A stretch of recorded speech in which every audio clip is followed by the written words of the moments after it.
दोस्तों, मैं हूं आदिल खान आज़ाद। आज है 2 जून 2025। आप देख रहे हैं आज़ाद बोल इंडिया पर middle east big news show. इस शो में आज आपको दिखाएंगे सीज फायर पर हमास का जवाब आया, ना हाँ ना ना, बस बातचीत की गुजारिश। अब अमेरिका ने खुद दी हमास को तबाही की धमकी, कहा डील कर लो वरना सब कुछ खो दोगे। क्या गजा में उतरेंगे अमेरिकन फौजी? अमेरिका में यहूदियों की रैली पर फायर बॉम्ब से हमला, FBI ने बताया टेरर अटैक। गजा जंग को लेकर बढ़ रहा गुस्सा। ईरान ने दी इस्राएल को खतरनाक और फैसला कुन धमकी। IAEA रिपोर्ट के बाद क्या हमले के नजर आ रहे हैं आसार? और यमन के हुथीज ने बनाया इस्राएल की रीढ़ पर चोट पहुंचाने का प्लान। इस्राएल में काम करने वाली फॉरेन कंपनीज को मकबूजा इलाके छोड़ने की दी धमकी, कहा हम बड़े हमले करने वाले हैं। चलिए करते हैं शुरुआत इस शो की। सबसे पहले गजा की अपडेट्स, और ये मिक्स अपडेट्स हैं। गजा में भूख के मारे तड़प रहे लोगों को फिर से मार दिया गया। डायलिसिस सेंटर भी तबाह कर दिया गया, जो इकलौता डायलिसिस सेंटर था, और एड लेने वाले लोग भी शहीद किए जा रहे हैं।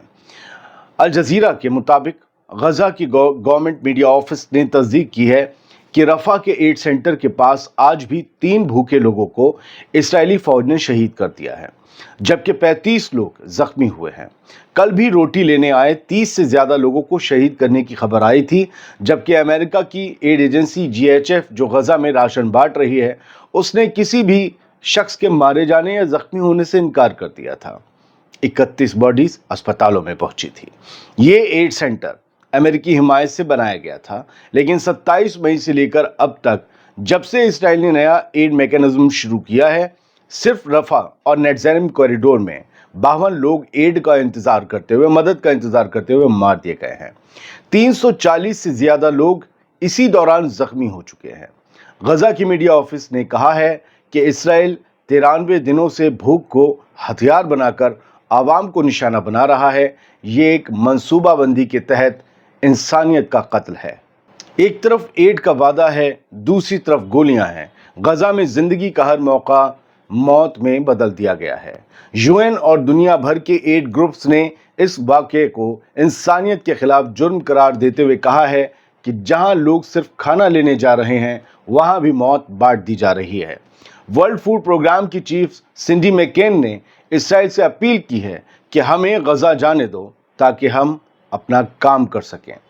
इस बीच इजिप्ट और कतर ने एक नया एफर्ट, एक नई कोशिश शुरू कर दी है, एक 60 दिन के सीज फायर और एड की एंट्री के लिए, जो अमेरिका के प्लान पर मबनी है।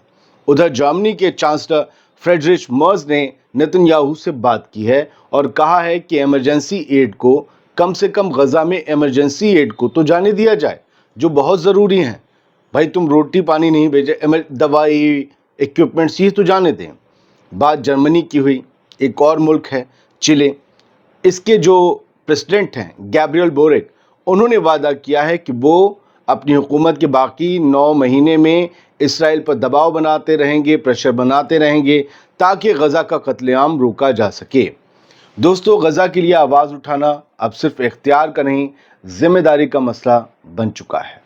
क्या आप अपनी जिम्मेदारी निभा रहे हैं, या सिर्फ इसराइली नुकसान की झूठी खबरों को देख रहे हैं? आप इसराइली नुकसान की झूठी खबरों पर, किसी की बीमारी पर, किसी की तबाही पर अल्लाहू अकबर लिखकर क्या ये मान ले रहे हैं कि जीत गजा के लोगों की होगी? आप में से बहुत मेरे इस जुमले से नाइत्तेफाकी जाहिर करेंगे, लेकिन हकीकत, कोई जीत नहीं होने वाली। हकीकत यही है। जीत हो सकती तो 92% गजा तबाह ना हो चुका होता। बात कड़वी है, मगर सच यही है कि गजा अभी और तबाह होगा, और ये जंग सिर्फ समझौते से रुकेगी, किसी की जीत किसी की हार से नहीं। चलिए, बात समझौते की हुई है तो बता देते हैं कि अगली खबर क्या है। हमास ने जवाब दे दिया है, लेकिन जवाब में ना हाँ है ना ना है। उधर अमेरिका ने हमास से कहा है कि डील कबूल करो वरना सब बर्बाद होगा। गजा में सीज फायर और होस्टेज डील के लिए जो नया अमेरिकन प्लान दिया गया है, उस पर हमास ने अपना जवाब दे दिया है, लेकिन ना उसे कबूल किया गया है, ना मुकम्मल तौर पर रद्द किया गया है। यानी हम जो 3 दिन से कह रहे हैं, वही अभी भी ये डील पाइपलाइन में है, ना रद्द हुई है, ना एक्सेप्ट हुई है। हमास का कहना है कि वो गैर मुस्तकीम मुज़ाकरात के लिए तैयार है, इनडायरेक्ट बातचीत के लिए तैयार है और पॉइंट्स ऑफ कंटेंशन पर बात हो सकती है। लेकिन अमेरिकी एनवॉय स्टीव विटकॉफ का जवाब काफी सख्त था। उन्होंने हमास के इस जवाब को बिल्कुल नाकाबिले कबूल कहा और इल्जाम लगाया कि ये तो सिर्फ सब कुछ और पीछे ले जाता है। विटकॉफ ने इसके बाद दो टूक कहा कि हमास को ये प्लान कबूल करना ही होगा। एक प्रेशर है, सीधा डिक्लेरेशन है। विटकॉफ ने कहा कि हमास को ये प्लान कबूल करना ही होगा, वरना जंगबंदी मुश्किल होती जाएगी। इस बीच मीडिएटर्स, खासकर कतर, इजिप्ट और यूएन ने अपनी कोशिशें तेज कर दी हैं कि किसी तरह गजा में जंगबंदी हो और कैदियों का तबादला हो सके। मगर सबसे बड़ा सवाल अब भी वही है, क्या सीज़फायर की उम्मीद अब भी जिंदा है या फिर ये भी एक और ख्वाब बनकर रह जाएगा। एड अमेरिका की तरफ से बढ़ रही है, स्टीव विटकॉफ हमास को धमकी दे रहे हैं, तो एक सवाल ये चल निकला है कि क्या अमेरिकी फौजी भी इसराइल जाएंगे या गजा जाएंगे, क्योंकि इसराइल में तो हैं अमेरिकी फौजी जो थार्ड सिस्टम को संभाल रहे हैं और कहा जा रहा है कि जो एड बांट रहे हैं इनमें ये इल्ज़ाम है, एड बांटने वालों में अमेरिकी फौजी भी शामिल हैं। और अगर ये हमास ने सीज़फायर नहीं माना तो हो सकता है कि कोई डिवीज़न जाए गजा में अमेरिका की फ़ौज की।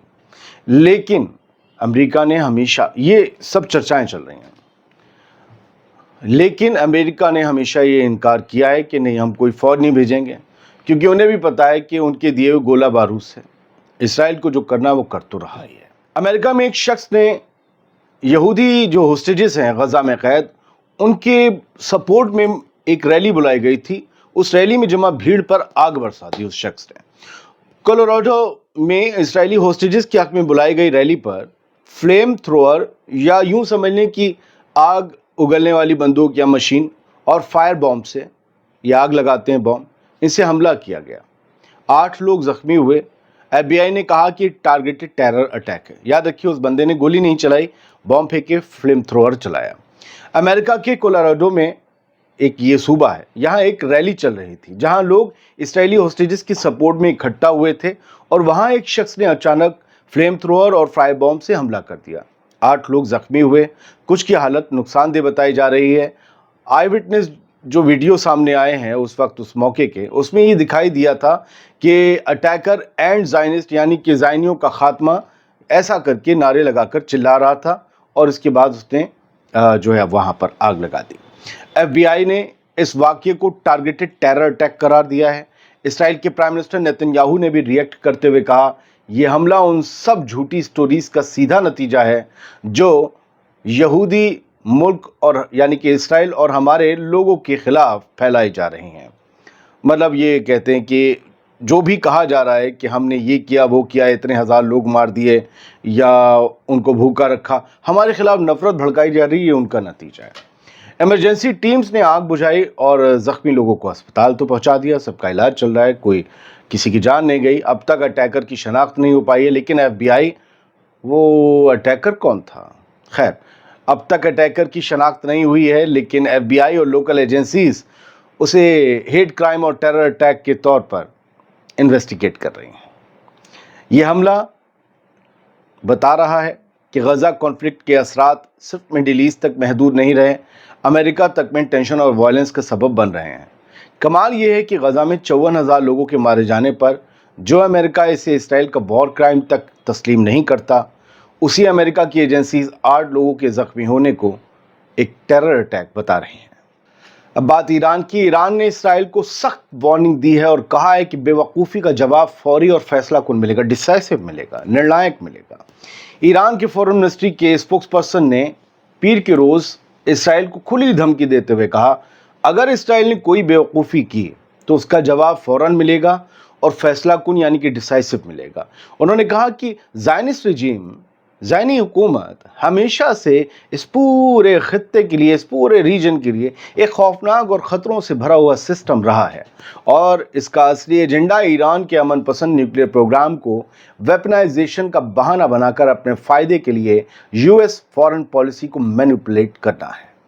ईरान ने यह भी दावा किया कि इसराइल का पूरा तरीकाकार ही कॉन्फ्लिक्ट्स और जंग को बरकरार रखना है और अक्सर अमेरिका भी जाने या अनजाने उसका मददगार बन जाता है। इसका नुकसान सिर्फ रीजन के लोगों को होता है और इसमें किसी मुल्क का फायदा नहीं होता। दोस्तों, ईरान ने इसराइल के खिलाफ टोन और ज़्यादा सख्त कर दी है और इस दफ़ा और खुली धमकी दी है कि अगर कुछ भी गलत हुआ तो जवाब ऐसा देंगे कि तुम रोक नहीं पाओगे। परसों रात हमने आपको सबसे पहले खबर दी कि IAEA की एक रिपोर्ट आई है जिसके मुताबिक 9 न्यूक्लियर बम ईरान ने बना लिए हैं, वो रिपोर्ट कहती है। और उसी के बाद से फिर इसराइल भी अलर्ट हुआ और उसने कल बेंजामिन नेतन्याहू ने दुनिया से अपील की कि ईरान को रोकने का वक्त आ गया है। रोकने का मतलब कभी कभी हमला भी होता है और कभी कभी भारी सैंक्शंस भी। तब से ऐसा लग रहा है कि ईरान, वैसे भी आ रही थी बात कि इसराइल ईरान की न्यूक्लियर साइट्स पर हमला कर सकता है।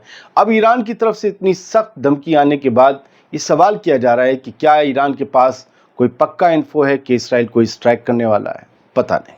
बढ़ते हैं आगे। यूरेनियम एनरिचमेंट ईरान की रेड लाइन है, ये AEOI चीफ का बयान है, यानी कि ईरान के न्यूक्लियर चीफ का। आज मंडे को ईरान ने एक बार फिर ये साफ कर दिया है कि यूरेनियम एनरिचमेंट उसके न्यूक्लियर प्रोग्राम का बुनियादी हिस्सा है और इस पर कोई भी समझौता मुमकिन नहीं है।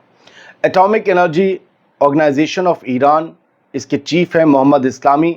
उन्होंने एक टीवी इंटरव्यू में कहा कि एनरिचमेंट हमारी न्यूक्लियर इंडस्ट्री का कॉर्नर स्टोन है और ये इस्लामिक रिपब्लिक की रेड लाइन भी है। इस्लामी ने यह भी कहा कि किसी को ये कहने का हक नहीं है कि ईरान को एनरिचमेंट का हक नहीं है। बट क्या डायलॉग है, किसी को ये कहने का हक नहीं है कि ईरान को एनरिचमेंट का हक नहीं है। ये हमारा हक है और इसका एक प्रॉपर फ्रेमवर्क है। उनका ये बयान उन वक्तों में आया है जब अमेरिका, इसराइल और कुछ वेस्टर्न मुल्क ईरान पर एनरिचमेंट ज़ीरो करने का दबाव डाल रहे हैं, लेकिन ईरान हर दफ़ा इस तलब को रद्द करता रहा है।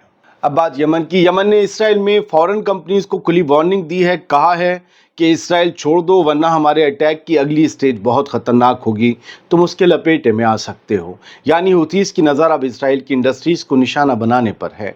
यमन ने इसराइल के कब्ज़ा शुदा इलाकों में काम करने वाली तमाम फॉरेन कंपनीज, तमाम बैरून मुल्क की जो कंपनीज़ हैं, उनको एक सीरियस वार्निंग दी है। कहा है कि अगले कुछ दिनों में नए मिलिट्री एस्केलेशंस हो सकते हैं हमारी तरफ से। ड्रोन्स और मिसाइल्स हमले और ज़्यादा बढ़ सकते हैं हमारी तरफ से और जो कंपनीज वहाँ रुकेंगी वो अपने नुकसान की जिम्मेदार खुद होंगी, हमारी तरफ से नहीं। यमन की सुप्रीम पॉलिटिकल काउंसिल के चेयरमैन मेहदी अल मशात ने ऑफिशियल सबा न्यूज़ एजेंसी के ज़रिए ये बयान दिया है। उनका कहना था कि इसराइली ऑक्युपाइड टेरिटरीज, यानी कि इसराइल के कब्ज़े में जो फ़लस्तीनी इलाके हैं, वहाँ काम करना अब एक बहुत बड़ा रिस्क है। ये एरिया अब हमारे मिसाइल और ड्रोन हमलों का मरकज़ है और ये हमले अब और ज़्यादा तेज़ होने वाले हैं। मेहदी अल मशाद ने कहा कि जो भी कंपनी इन इलाकों में रुकती है वो अपने नुकसानात और जान का ख़तरा खुद मोल ले रही है।